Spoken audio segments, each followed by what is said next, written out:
Hello दोस्तों, आप सबका इस social media platform knowledge hub पर एक बार फिर से बहुत बहुत स्वागत है।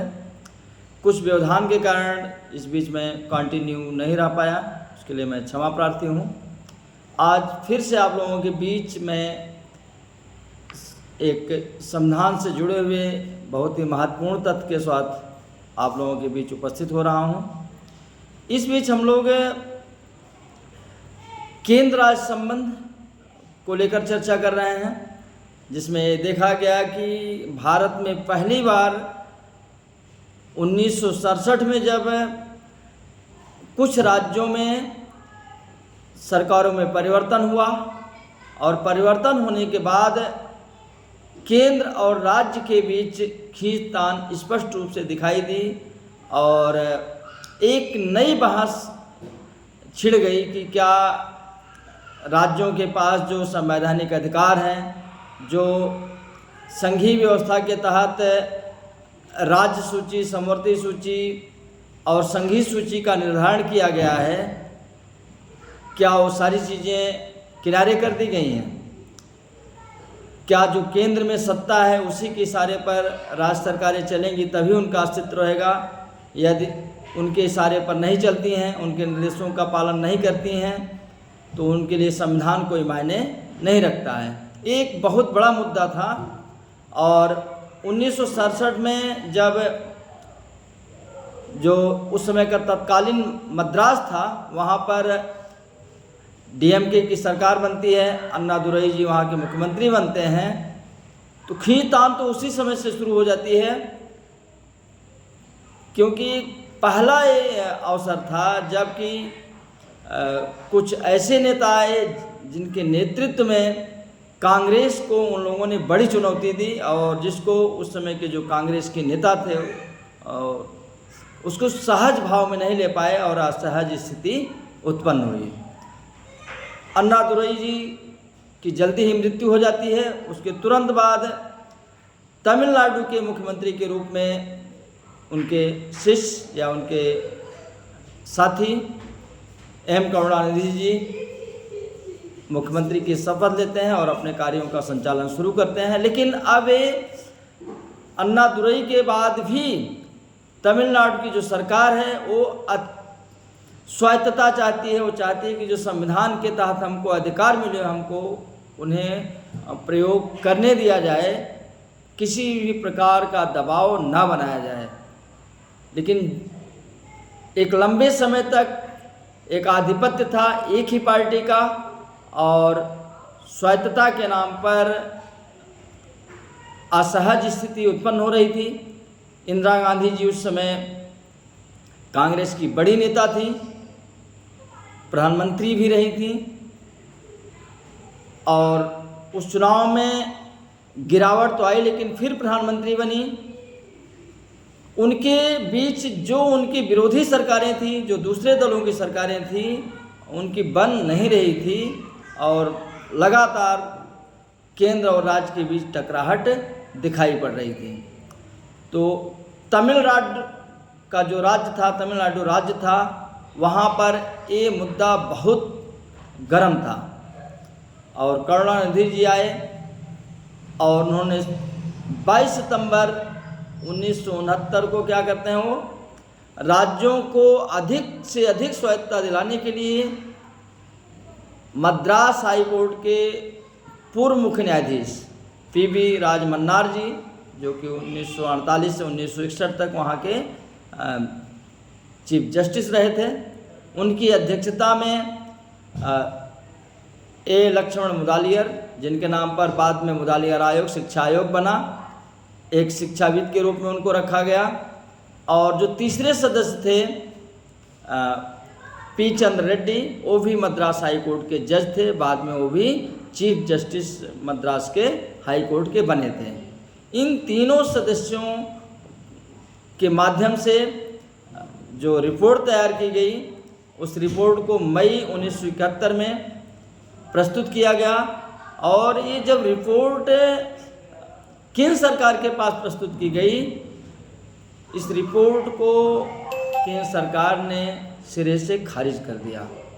अब इसमें किन किन चीज़ों की मांग की गई। देखिए, एक बड़ा मुद्दा था कि जो संविधान का भाग 11 है, अनुच्छेद 245 से 263 तक, उसी को लेकर के बहस छिड़ी हुई थी और उसी आधार पर राज्य स्वायत्तता चाहते थे, संवैधानिक अधिकारों का प्रयोग करने की स्वायत्तता चाहते थे।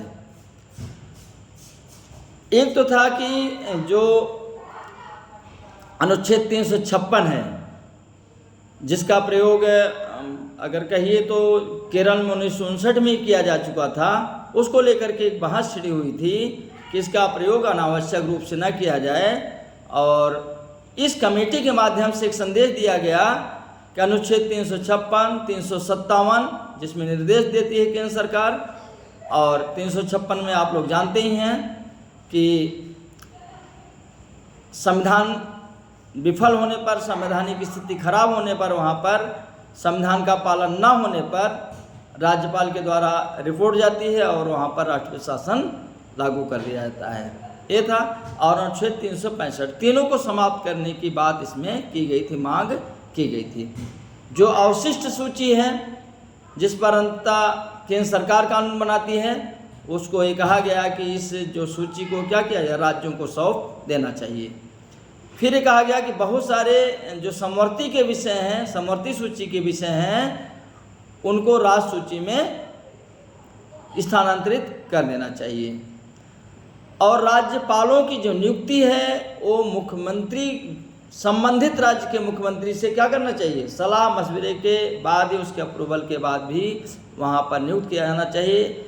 और एक जो राजनीति में जो सक्रिय लोग हैं, उनको राज्यपाल पद पर नियुक्त नहीं करना चाहिए, ये चीज़ आई इसमें। और एक आया कि अनुच्छेद 263 के तहत एक अंतर्राज्यीय परिषद का निर्माण किया जाए और एक अस्थायी व्यवस्था के तहत वो कार्य करे, जिससे राज्यों को अधिक से अधिक स्वायत्तता मिल सके। तो इस ढंग से बहुत सारी चीज़ें आ रही हैं कि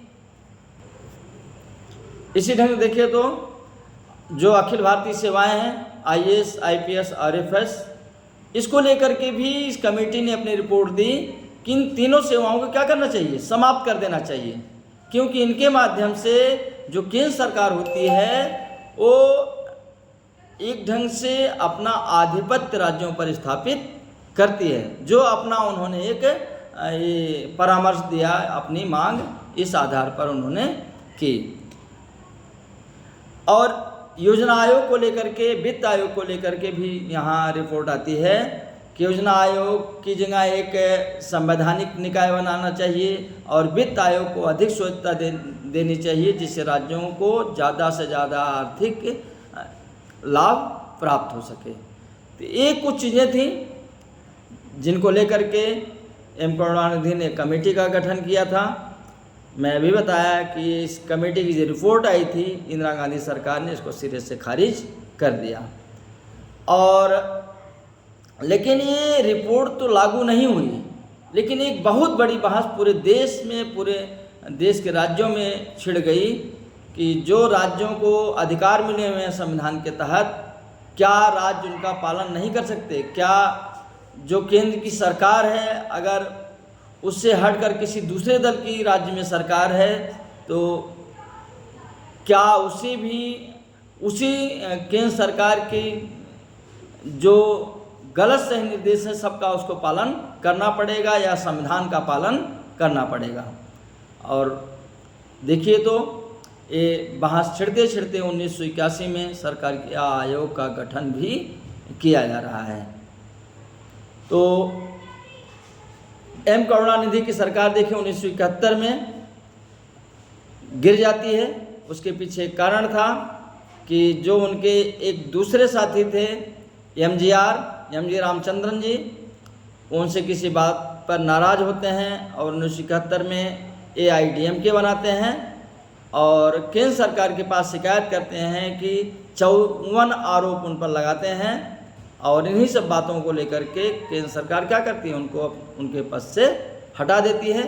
और फिर जब 71 में फिर चुनाव होता है, फिर क्या होते हैं एम करुणानिधि पूर्ण बहुमत के साथ सरकार बनाते हैं। इमरजेंसी के समय इंदिरा गांधी सरकार का विरोध करते हैं, इमरजेंसी का विरोध करते हैं, और 1976 में फिर उनको क्या कहता है, बर्खास्त। 1977 में तो एक अलग बात हुई थी, जो 30 अप्रैल 1977 को सरकारें बनी, लेकिन इंदिरा गांधी जी द्वारा उनके प्रधानमंत्रित्व काल में ही एम करुणानिधि की सरकार पहले ही बर्खास्त की जा चुकी थी। बस आज इतना ही, फिर अगली क्लास में और किस चैप्टर पर देखेंगे। Thank you.